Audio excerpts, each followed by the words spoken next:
ഇന്ത്യയിൽ മഹാത്മാഗാന്ധിയെ വിമർശിക്കാം, മദർ തെരേസയെ വിമർശിക്കാം, നമ്മുടെ രാഷ്ട്രപതി അല്ലെങ്കിൽ നമ്മുടെ പ്രസിഡന്റായ ശ്രീമതി ദ്രൗപദി മുർമുവിനെ വിമർശിക്കാം, ഇന്ത്യൻ പ്രധാനമന്ത്രിയായ ശ്രീ നരേന്ദ്രമോദിയെ വിമർശിക്കാം, ശ്രീമതി സോണിയാഗാന്ധിയെ വിമർശിക്കാം, നമ്മുടെ മുഖ്യമന്ത്രി സഖാവ് പിണറായി വിജയൻജിയെ വിമർശിക്കാം, എല്ലാവരെയും വിമർശിക്കാം. ഹണി റോസിനെ വിമർശിക്കാൻ പാടില്ല എന്ന് പറയുന്നതിന് അർത്ഥമുണ്ടോ എന്ന് എനിക്കറിയില്ല. അങ്ങനെയാണ് എല്ലാവരുടെയും വായി നമ്മൾ പ്ലാസ്റ്റർ ഇട്ട് അടച്ചു വെക്കേണ്ടി വരും. ഹലോ ഗായ്സ്, ഇത് പറയാതെ വഴി ഞാൻ ഹണി റോസിന്റെ നിലപാടിനോടൊപ്പമായിരുന്നു ബോച്ചയുടെ കാര്യം. പക്ഷേ ഇപ്പം നടന്നുകൊണ്ടിരിക്കുന്നത് കുറച്ച് അന്യായമാണ്. ഇവിടെ ആണുങ്ങൾക്കും ജീവിക്കണം, ഇവിടെ എല്ലാവർക്കും പ്രതികരണം ഉണ്ടാവണം, എല്ലാവർക്കും ഒരാളെ പറ്റി സംസാരിക്കാനുള്ള ഒരവകാശമുണ്ട്. അപ്പം രാഹുൽ ഈശ്വറിന്റെ കാര്യം പറഞ്ഞപ്പോൾ രാഹുൽ ഈശ്വറിന് തോന്നിയ കാര്യങ്ങൾ, തന്റെ നിലപാട് പറഞ്ഞതിന്റെ പേരിൽ കേസിൽ അകപ്പെടുക എന്ന് പറയുന്നത് ഒട്ടും ശരിയായ കാര്യമല്ല. ചിലപ്പം രാഹുൽ ഈശ്വറിന്റെ ആ നിലപാട് കാരണം ഹണി റോസിന് കുറെ എതിർ ഭാഗം ഉണ്ടായി കാണാം. ആദ്യം ഉണ്ടായിരുന്ന ഒരു ഹണി റോസിന്റെ സപ്പോർട്ട് കുറഞ്ഞിട്ടുണ്ടാവും.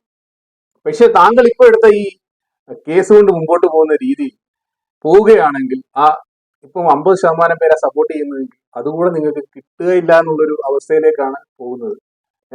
നമ്മൾ ഒരു കേസ് കൊടുക്കുന്നത് എനിക്കുണ്ടായിരുന്ന സപ്പോർട്ട് കുറയുന്നു എന്നുള്ള രീതി കൊടുക്കുകയാണെങ്കിൽ അതിലും ഇപ്പൊ 50% സപ്പോർട്ട് ഉള്ളതും കുറഞ്ഞ് ആ സപ്പോർട്ട് ഒന്നും തന്നെ ഇല്ലാത്ത രീതിയിലേക്കാണ് കാര്യങ്ങളുടെ ഒരു പോക്കെന്ന് പറയുന്നത്.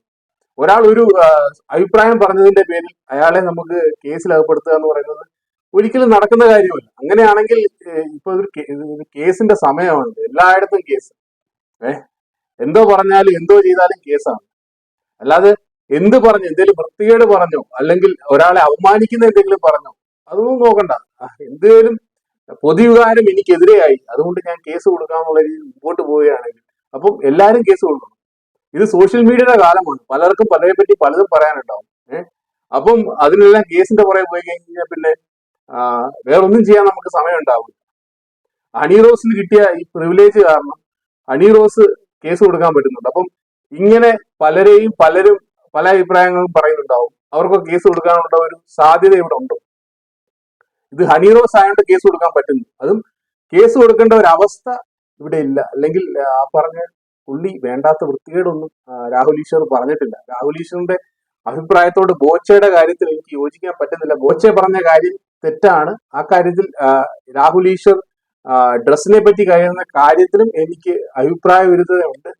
പക്ഷെ ഒരാൾ ഒരു അഭിപ്രായം പറയുമ്പം അതിനെതിരെ കേസ് കൊടുക്കുക എന്ന് പറയുന്നത് അത് എത്രത്തോളം ശരിയാന്നുള്ള കാര്യം എനിക്ക് ഡൗട്ടുണ്ട്. രാഹുൽ ഈശ്വർ എന്തായാലും മുൻകൂർ ജാമ്യമായിട്ട് ഹൈക്കോടതിയെ സമീപിച്ചിട്ടുണ്ട്. അതിന് രാഹുൽ ഈശ്വറിന്റെ റെസ്പോൺസ് എന്താണെന്നുള്ളത് നമുക്ക് നോക്കാം. ഹൈക്കോടതിയിൽ മുൻകൂർ ജാമ്യ അപേക്ഷയുമായി ഞാൻ സമീപിച്ചിട്ടുണ്ട്. ഹൈക്കോടതിയിലും ഇന്ത്യയുടെ നിയമ സംവിധാനത്തിലും എനിക്ക് ഉറപ്പായിട്ടും വിശ്വാസമുണ്ട്. ഹണി റോസിന്റെ ഈ എനിക്കെതിരെയുള്ള പരാതിയിൽ സബ്സ്റ്റൻസ് യഥാർത്ഥത്തിൽ ഇല്ല എന്നും ഓർഗനൈസ്ഡ് ക്രൈം എന്നൊക്കെ പറയുന്നുണ്ട്. അതൊക്കെ ചുമ്മാതെയാണ്. അപ്പോൾ അതൊന്നും ഞാനത് ചിരിച്ചത് വേർന്നുകൊണ്ടല്ല കേട്ടോ. ആ കുട്ടിയുടെ വിഷമത്തിനോട് ആ വിഷമത്തിൽ ഐക്യദാർഢ്യം രേഖപ്പെടുത്തുന്നു. പക്ഷേ ഓർഗനൈസ്ഡ് ക്രൈം എന്നൊക്കെ പറയുന്നത് ചുമ്മാ ആരെങ്കിലും എഴുതി കൊടുത്തത് പറയുന്ന വല്ലതും ആയിരിക്കും. അല്ലെങ്കിൽ ഓർഗനൈസ്ഡ് ക്രൈം എന്ന വാക്കിനൊക്കെ ഭയങ്കര ഗ്രാവിറ്റി ഉണ്ട്. അപ്പോൾ അതുകൊണ്ട് ഇതൊരു ക്രൈം അല്ല. പൊതു അഭിപ്രായം പുള്ളിയുടെ കൂടെ നിൽക്കുന്നു, അല്ലെങ്കിൽ ഒരു പാതി ആളുകൾ പുള്ളിയുടെ അഭിപ്രായത്തോട് യോജിക്കുന്നു എന്നുകൊണ്ട് പുള്ളി ഏത് രീതിയിലാണ് ക്രൈം ചെയ്യുന്നത്? പുള്ളിക്ക് പുള്ളിയുടെ അഭിപ്രായം പറയാം, അത് നമുക്ക് വിയോജിക്കാം, സപ്പോർട്ട് ചെയ്യാം. എന്റെ അഭിപ്രായത്തിൽ പുള്ളി ബോച്ചയുടെ കാര്യത്തിലെടുത്ത അഭിപ്രായത്തോട് എനിക്ക് യോജിപ്പില്ല എന്നും പറഞ്ഞ് പുള്ളി ഒന്നും പറയാൻ പാടില്ല എന്ന് നമുക്ക് പറയാൻ പറ്റത്തില്ല. അതിനെതിരെ ഒരു കേസ് കൊടുക്കുമ്പോൾ നിങ്ങൾക്ക് ആൾറെഡി ഉള്ള സപ്പോർട്ട് കൂടാണ് പോകുന്നത്. അത് നിങ്ങൾ മനസ്സിലാക്കുക. കാശ് കൊടുത്ത് കടിക്കുന്ന പട്ടിയെ വാങ്ങിക്കുന്ന ഒരു അവസ്ഥയിലാണ് ഇപ്പം പൊക്കോണ്ടിരിക്കുന്നത്. ഹണി റോസിന്റെ നമ്മുടെ ആ പരാതിയിൽ എനിക്കെതിരെ അന്യായമായ നടപടികൾ എടുക്കാതിരിക്കാൻ പ്രത്യേകിച്ച് ഇന്നലെ വൈകിട്ടാണ് ഞാൻ കോടതിയെ സമീപിച്ചത്. ഇന്നലെ മോൻ്റെ ബർത്ത്ഡേ കൂടെ ആയിരുന്നു. മോൻ്റെ ഒരുപാട് കുട്ടികൾ, ഫ്രണ്ട്സൊക്കെ 8 വയസ്സേ ഉള്ളൂ, പക്ഷേ ഒരുപാട് ഫ്രണ്ട്സൊക്കെ വന്നിരുന്നു. അപ്പം അവരുടെ മുമ്പിൽ വെച്ച് അറസ്റ്റ് അടക്കമുള്ള സാധനങ്ങൾ സംഭവിക്കാൻ സാധ്യതയൊന്നുണ്ടെന്ന് കണ്ട് ഇന്നലെ തന്നെ മൂവ് ചെയ്തിരുന്നു. കോടതിയുടെ സമീപനം എന്താണെന്ന് അറിയില്ല. കേസ് പോകുന്ന കാര്യത്തിൽ എനിക്കും കുറച്ച് പേടിയുണ്ട്. ബിക്കോസ് ഞാനും വീഡിയോ റിയാക്ട് ചെയ്യുന്ന ഒരാളാണ്. എന്റെ അഭിപ്രായ സ്വാതന്ത്ര്യത്തിന് നിങ്ങളൊന്നും വീഡിയോ റിയാക്ട് ചെയ്യാനേ പാടില്ല, അല്ലെങ്കിൽ നിങ്ങൾ വീഡിയോ ഇടാനേ പാടില്ല എന്ന് പറഞ്ഞു കഴിഞ്ഞാൽ അതെങ്ങനെ ശരിയാവും?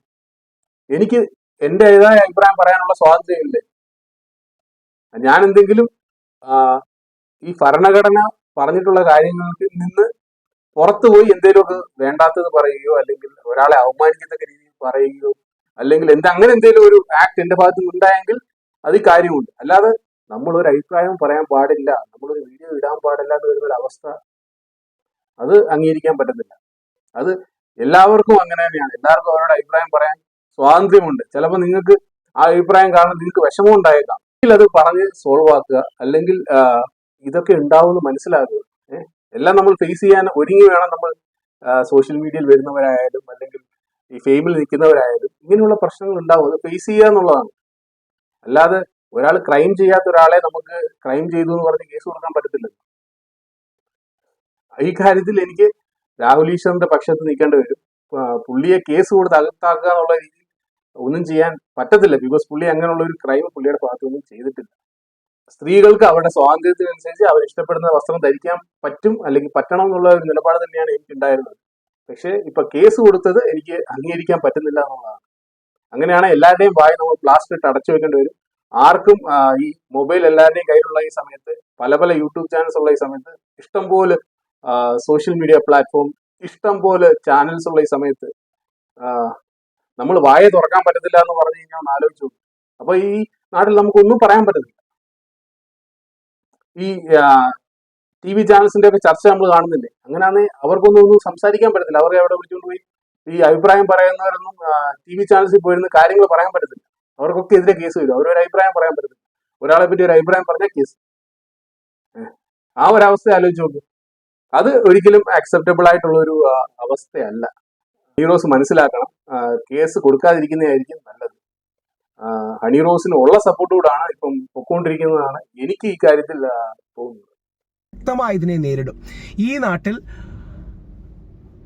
വിമർശനം എന്ന് പറയുന്നത് ഒരു കുറ്റമല്ല എന്ന് തിരിച്ചറിഞ്ഞ് പുരുഷന്മാരെ എന്തെങ്കിലും ഒരു ചെറിയ കാര്യത്തിന്റെ പേരിലെങ്കിലും കേസിൽ കുടുക്കി അപമാനിക്കാനും അധിക്ഷേപിക്കാനുമുള്ള ഇത്തരം നിലപാടുകളെ ശക്തിയുക്തം എതിർക്കും. അത് ഹണി റോസ് ഉറപ്പിച്ചോളൂ. ഹണി റോസിന്റെ ഈ പരിപാടി അല്ലെങ്കിൽ ഈ പരാതിയെ അതിശക്തമായി നേരിടും. ഹണി റോസിന് വിഷമമുണ്ടെങ്കിൽ വിഷമത്തിന്റെ കൂടെയാണ്. പക്ഷേ ഹണി റോസിനെ ആരോ മിസ്ലീഡ് ചെയ്യുന്നുണ്ടെന്നാണ് എനിക്ക് തോന്നുന്നത്. ഹണി റോസിന്റെ ആ പോസ്റ്റ് കണ്ടപ്പോഴും ആരൊക്കെ എന്തൊക്കെ പറഞ്ഞു കൊടുത്തു, ഓർഗനൈസ്ഡ് ക്രൈം എന്നൊക്കെ പറയുന്ന വേർഡ് ആരൊക്കെ പറഞ്ഞു കൊടുത്തിട്ടായിരിക്കും അങ്ങനെ ചെയ്തിട്ടുണ്ട്.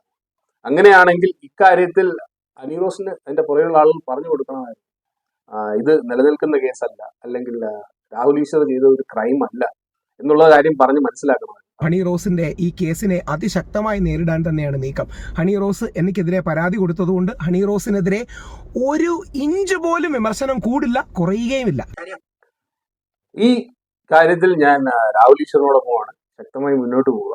ഇത് ഒരു കേസായി വരേണ്ട ഒരു അവസ്ഥയല്ല, ഒരു കാര്യമല്ല. അത് ഹണി റോസ് മനസ്സിലാക്കണമായിരുന്നു. ഞാനൊരു ബോച്ചയ്ക്കെതിരെയുള്ള ഒരു അതിശക്തമായ ഒരു നിലപാടുമായി മുന്നോട്ട് പോകണം, കേസുമായിട്ട് മുന്നോട്ട് പോവുകയാണ്. അപ്പോൾ എനിക്ക് ചില പ്രശ്നങ്ങൾ ഫേസ് ചെയ്യേണ്ടി വരും എന്നുള്ളൊരു മൈൻഡ് സെറ്റ് ഉണ്ടാകുക എന്നുള്ളതാണ്. ഹണി റോസിന്റെ കാര്യത്തിൽ എന്റേതായ അഭിപ്രായം പറഞ്ഞതാണ്. എന്റെ കമന്റ് ബോക്സിലും ധാരാളം പേര് രാഹുൽ ഈശ്വറിനെ സപ്പോർട്ട് ചെയ്തും എനിക്കെതിരായും പറയുകയുണ്ടായി. അതൊക്കെ എനിക്ക് മനസ്സിലാവുന്നുണ്ട്. പക്ഷെ ഞാൻ എന്റെ അഭിപ്രായത്തിൽ നിന്ന് വ്യതിചലിക്കുന്നില്ല. പക്ഷെ ഇക്കാര്യത്തിൽ ഞാൻ രാഹുൽ ഈശ്വറിന്റെ കൂടെയാണ് ഞാനെന്ന് പറയേണ്ടി വരും. അപ്പം ഈ കാര്യത്തിൽ നിങ്ങൾക്ക് എന്താണ് പറയാനുള്ളത് താഴെ കമന്റ് ചെയ്യുക. വീണ്ടും ഒരു വീഡിയോ ആയിട്ട് വരുന്നത്. Good bye.